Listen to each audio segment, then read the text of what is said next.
या तासिकेला आपण पाहिलं तर दुर्खाईमचा आत्महत्येचा सिद्धांत. या ठिकाणी आपण पाहणार आहोत आत्महत्येच्या प्रकारामधील दुसरा प्रकार, नियमन विरहित प्रमाणकशून्य आत्महत्या. नियमांचा ऱ्हास, कायद्यांचे उल्लंघन, मूल्यांचे अवमूल्यन अशा परिस्थितीत नियमन विरहितता असेही त्याला म्हणतो. अचानकपणे निर्माण झालेल्या एखाद्या परिस्थितीशी जुळवून घेण्यास व्यक्ती जेव्हा असमर्थ ठरते तेव्हा नियमनविरहित आत्महत्या केली जाते. या अवस्थेत नियमांपासून व्यक्तीची, समाजाची फारकत झालेली असते. दुर्खैमच्या मते जेव्हा आर्थिक मंदी किंवा खूप भरभराट होते तेव्हा नियमनविरहित आत्महत्या घडतात. म्हणजे एखादी परिस्थिती जर समजा आपल्याला या ठिकाणी जुळवून घ्यायची असेल समाजाशी आणि ती जुळवून घेण्याशी आपण असमर्थ असू, तर अशावेळी त्या व्यक्तीवर नैराश्याचं प्रमाण वाढतं आणि अशा अवस्थेमध्ये तो या ठिकाणी आत्महत्या करू शकतो. नंतर आहे परार्थवादी परहितवादी आत्महत्या. हा प्रकार आत्मकेंद्रित आत्महत्येच्या अगदी विरोधी स्वरूपात आहे. यात व्यक्ती समाजाबरोबर इतकी एकरूप होते आणि समाजात इतरांचे भले व्हावे म्हणून आत्महत्या करण्यासाठी प्रवृत्त होते. ही मूल्याधिष्ठित कृती मानली जाते. जपानी लोकांची हारकिरी किंवा पूर्वीच्या काळातील सतीप्रथा ही परार्थवादी आत्महत्येची उदाहरणे आहेत. नंतर आहेत दैववादी आत्महत्या. जेव्हा अतिरिक्त सामाजिक दडपण आणि हस्तक्षेपामुळे व्यक्ती खचून जाते तेव्हा या प्रकारची आत्महत्या घडते. आत्महत्येच्या सिद्धांताची मांडणी करताना दुर्खाईमने सामाजिक घटक, सामाजिक परिस्थिती हे कसे आत्महत्येस जबाबदार घटक आहेत व आत्महत्या हे कसे सामाजिक तथ्य आहे हे स्पष्ट करण्याचा प्रयत्न केला. आता आपल्याला विलियम ड्युबोई यांचा परिचय पाहायचा आहे. तर हे एक अमेरिकन समाजशास्त्रज्ञ, इतिहासतज्ञ, नागरी हक्क कार्यकर्ता, लेखक आणि संपादक होते. ते हॉवर्ड विद्यापीठातून PhD मिळवणारे पहिलेच आफ्रिकन कृष्णवंशीय वंशाचे विद्यार्थी होते. त्यांनी आफ्रिकेतील कृष्णवंशीय समाजाच्या स्थितीचा अभ्यास करण्यासाठी समाजशास्त्रात पहिल्यांदाच मोठ्या प्रमाणावर क्षेत्रीय अभ्यासाचा वापर केला. फिलाडेल्फिया निग्रो हा ग्रंथ त्यांनी लिहिला आणि त्याचबरोबर अतिशय सखोल पद्धतीने कृष्णवर्णीय कामगारांच्या शोषणाचे समाजशास्त्रीय विश्लेषण केले.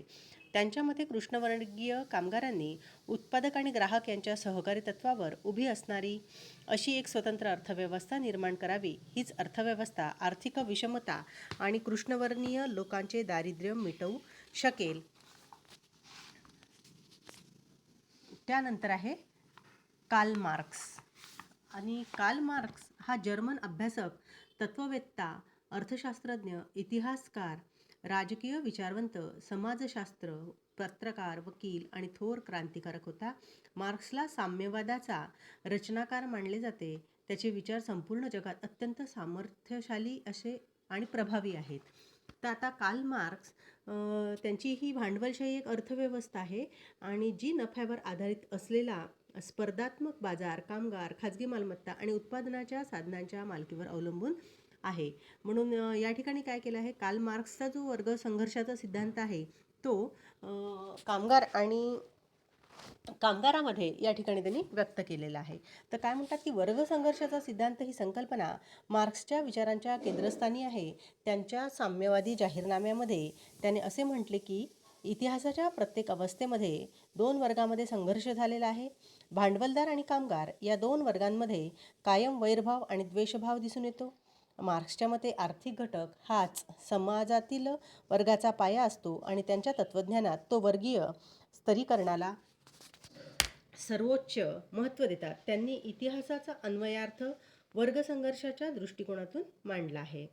आता आर्थिक वर्ग, समाजातील आर्थिक वर्ग म्हणजे काय, तर उत्पादन आणि आर्थिक विकासाच्या वितरण प्रक्रियेवर जे काही आधारित असेल ते वर्ग संघर्षाचे विश्लेषण त्यांनी मांडलेलं आहे. तर ते वर्ग संघर्षाचे विश्लेषण असे एक आहे की मालमत्तेचं महत्त्व आहे, दुसरं आहे वर्गाचे ध्रुवीकरण, तिसरं आहे अतिरिक्त मूल्य आणि चौथा आहे दारिद्र्यात वाढ, आणि पाचवं परात्मता आणि सहा वर्गाचे ऐक्य आणि संघर्ष, क्रांती, कामगारांची हुकुमशाही आणि साम्यवादी समाजाचा उदय. इतके विश्लेषण त्यांनी भांडवलशाहीचे या ठिकाणी केलेले आहे. तर आता मालमत्तेचं महत्त्व म्हणजे मार्क्सच्या मते असं की संपत्तीचे स्वरूप हे कोणत्याही समाजाचे महत्त्वाचे वैशिष्ट्य असते. उत्पादनाच्या साधनांशी व्यक्तीचे नाते काय आहे यावर वर्गव्यवस्था ठरत असते. नंतर आहे वर्गाचे ध्रुवीकरण. संपूर्ण समाजाचे 2 भिन्न वर्गामध्ये विभाजन होत असते. वैरभाव असणारे हे वर्ग असतात आणि भांडवलशाही समाजव्यवस्थेत अत्यंत तीव्र वर्गाचे ध्रुवीकरण होणे हे स्वाभाविक असते. नंतर आहे अतिरिक्त मूल्य. कामगाराचे शोषण करून भांडवलदार अतिरिक्त नफा कमावतात. हे आज आपण समाजामध्ये पाहणारं एक नेहमीचं उदाहरण आपल्याला या ठिकाणी दिसून येतं. नंतर त्याच्याचबरोबर त्यांची दारिद्र्यात वाढ कशी होते? कामगारांच्या वाढत्या शोषणातून कामगार वर्गाच्या दारिद्र्यात वाढ होत असते आणि मार्क्सच्या मते हे दारिद्र्य हा साधनांच्या दुर्मिळतीचा परिणाम नसून तो कामगाराच्या शोषणाचा परिणाम आहे. जसं की आता अतिरिक्त त्यांच्याकडून काम केलं जातं, पण अतिरिक्त मूल्य मात्र त्यांना त्या ठिकाणी दिलं जात नाही. तसंच त्याच्यामुळे काम तर भरपूर प्रमाणामध्ये होऊन जातं आणि मग मात्र त्यांना पाहिजे तेवढ्या प्रमाणात आपला वेळ देऊनही पैसे मिळत नसेल तर मात्र दारिद्र्यामध्ये त्या ठिकाणी पुन्हा आणखीन वाढ होते. नंतर आहे परात्मता. आर्थिक शोषण आणि अत्यंत प्रतिकूल परिस्थिती यामुळे कामगारांना परात्मतेला सामोरे जावे लागते. काम ही कामगारांची अभिव्यक्ती राहत नसून अत्यंत खालावलेले जीवनमान ही त्यांची ओळख बनते आणि कामगार हा स्वतःपासून, कामापासून आणि उत्पादनापासून अलग किंवा परात्म होतो.